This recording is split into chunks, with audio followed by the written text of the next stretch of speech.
élections municipales de Nouméa, c'est bien évidemment évoquer tout l'enjeu qu'elle représente, à la fois pour la ville, mais aussi pour les provinciales, Philippe l'a rappelé, qui auront lieu 40 jours après. Alors gagner les municipales partout, évidemment, c'est assurer la victoire des provinciales.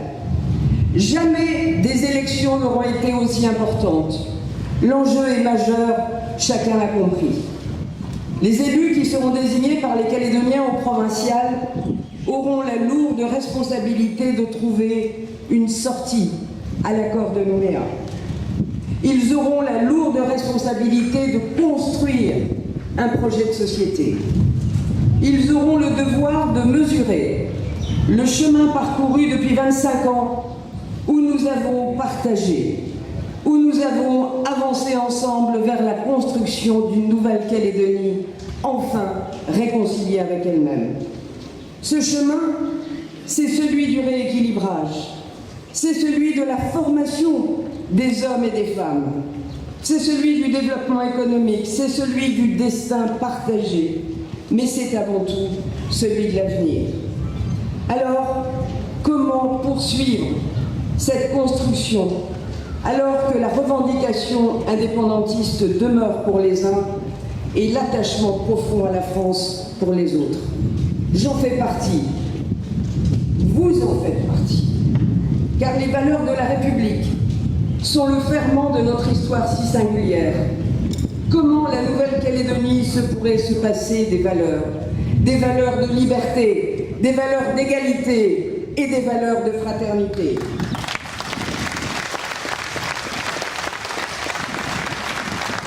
Construire la Calédonie de demain imposera de sortir d'une logique de revanche pour grandir, pour converger vers le même but, celui d'instaurer un destin partagé que nous souhaitons dans la France.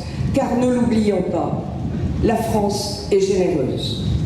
L'avenir de la Nouvelle-Calédonie est en jeu, la responsabilité des uns et des autres sera grande, et formons ici le vœu aujourd'hui que la sagesse l'emportera. Alors, dans ce contexte, l'enjeu des élections municipales, de Nouméa en particulier, est capital. Franchement, j'ai envie de dire que Nouméa mérite mieux, car je suis triste de voir notre ville enfermée sur elle-même. Une ville qui comporte deux villes, où on a segmenté les quartiers, et où on a fait une ville du Sud et une ville du Nord. Nouméa a perdu son enthousiasme. Elle a laissé de côté sa jeunesse. L'équipe sortante, il faut le dire ici, n'a pas su anticiper les défis d'une ville de 100 000 habitants. Et le cadre de vie s'est dégradé. Problèmes de circulation, précarité, incivilité, insécurité et violence ne font qu'augmenter. Alors, pour changer, Nouméa a besoin de sécurité. Il est temps de rétablir les principes républicains d'autorité et de respect de la loi. Chacun doit prendre ses responsabilités et le rôle du maire est bien de se porter en première ligne de ce combat. Et s'il convient d'utiliser le terme « tolérance zéro », il faut également agir sur la prévention et sur l'insertion des jeunes par la formation.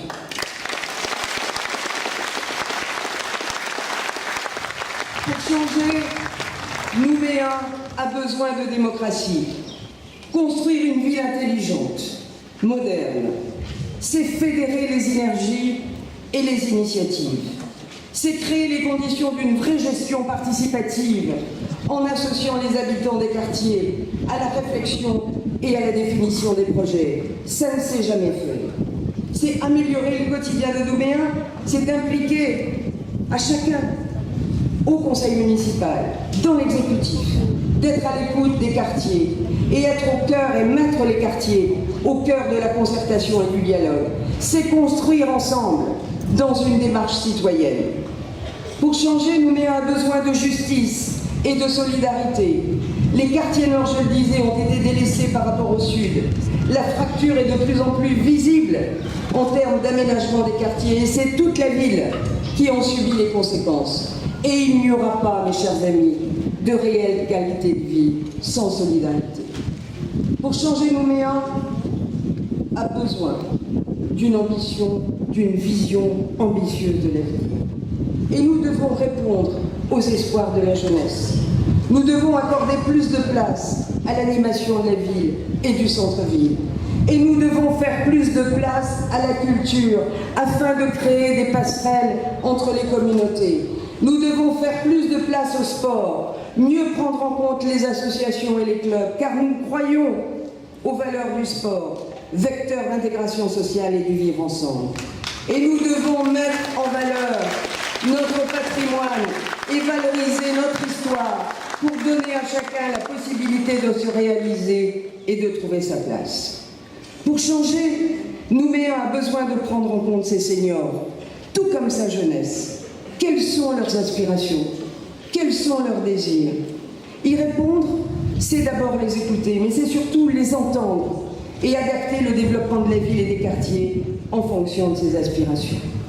Alors Nouméa a besoin d'énergie, Nouméa a besoin d'agir, Nouméa a besoin de courage, Nouméa a besoin de volonté, Nouméa doit sortir de ses habitudes pour être une ville dynamique, une capitale rayonnante, chaleureuse et accueillante.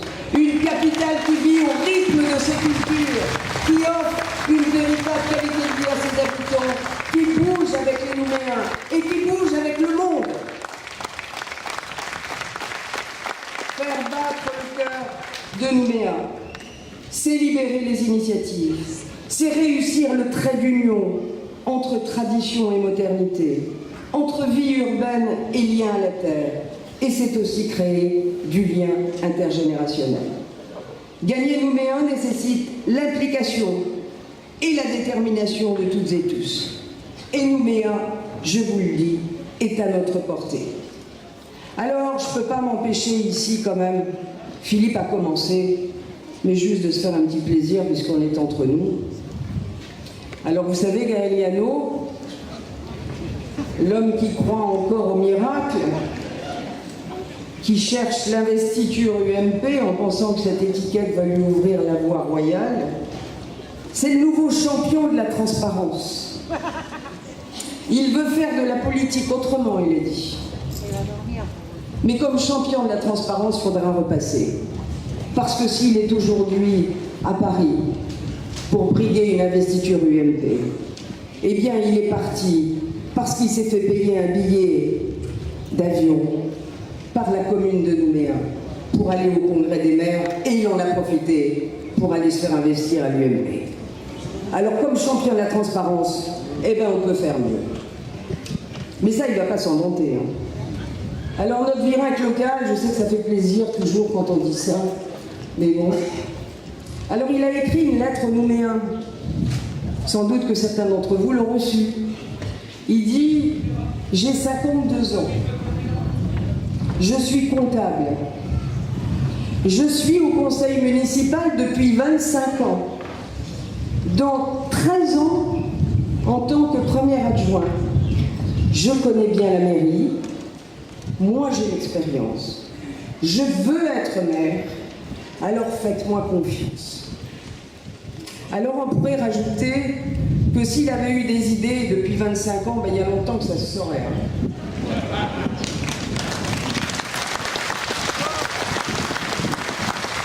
Alors notre virac local, il a tout tenté pour se faire adouber par Jean Lec, mais là encore, c'est comme une espèce de nouvelle défaite puisque ça n'a pas marché.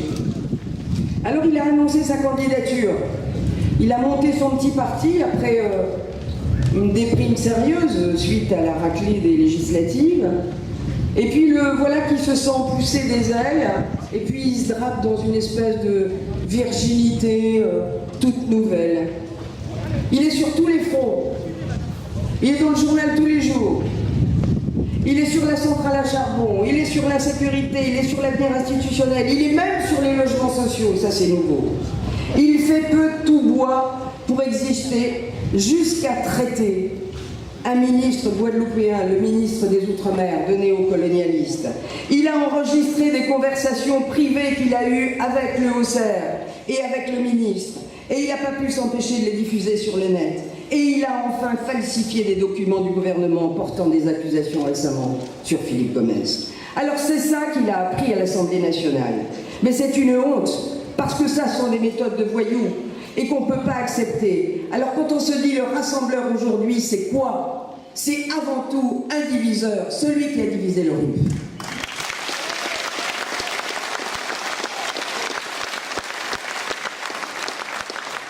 Alors, quand il vient nous parler de sécurité, il faudrait d'abord qu'il nous parle de son bilan. 25 ans à la mairie de Nouméa, 13 ans comme premier adjoint. Mais qu'est-ce qu'il a fait quand on a fermé le commissariat de Tindu? Il a fait quoi à l'Assemblée nationale? Il a posé une question au ministre? Ben non, moi j'ai cherché. Il n'est jamais intervenu. Il n'a absolument rien fait. Et puis en plus, voilà que notre virette locale, c'est aussi un petit copieur. Là, il propose de créer un centre pénitentiaire dans le Nord.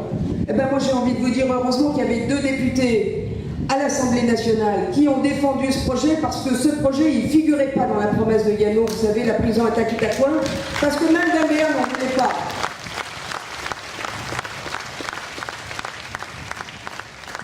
Alors, il faut arrêter de prendre les Calédoniens et les Nouméens pour des imbéciles. Enfin, mes chers amis, la cerise sur le gâteau, c'est son interview dans le journal de demain, le journal Demain qui est sorti hier. Il déclare « J'ai appris de Jean Lec l'importance de l'écoute et de la proximité. Jean Lec m'a transmis l'amour de Nouméa et des Nouméens. » Ah ben je vois que vous restez la bouche ouverte. C'est pas beau ça? Alors, si c'est Jean Lec qui lui a appris, ben forcément c'est qu'il ne savait pas avant. Mais en tout cas, il y a une chose que Jean Lec, il n'a pas pu lui apprendre, c'est la trahison, parce que ça, il l'a en lui. Hein.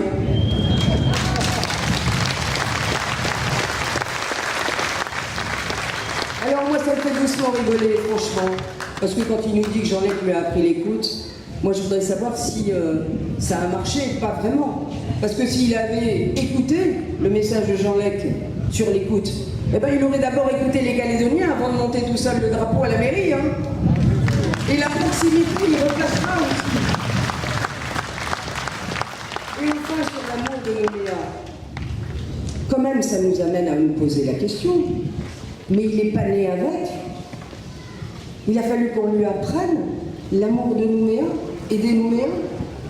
Enfin bon, je crois qu'il n'a pas tout compris, le garçon, parce que c'est sans doute pour lui un exercice difficile.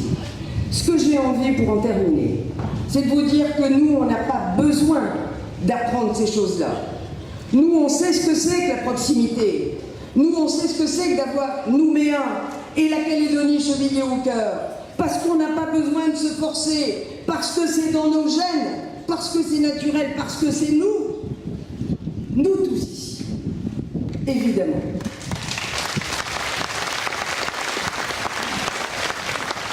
Et nous, contrairement à lui, nous avons du courage, nous avons de l'énergie, nous avons la passion de notre ville, de notre pays. Nous, on a des convictions, nous voulons plus de justice et de solidarité. Nous voulons construire une ville en mouvement, une ville qui a soif de sport et de culture, une ville sécurisée à l'écoute des Nouméens, une ville tournée vers l'avenir, une ville solidaire, heureuse et accueillante, une ville moderne et intelligente, et une ville qui aime et qui agit pour les Nouméens. Alors, nous sommes unis. Nous sommes solidaires, nous sommes déterminés, nous sommes inflexibles.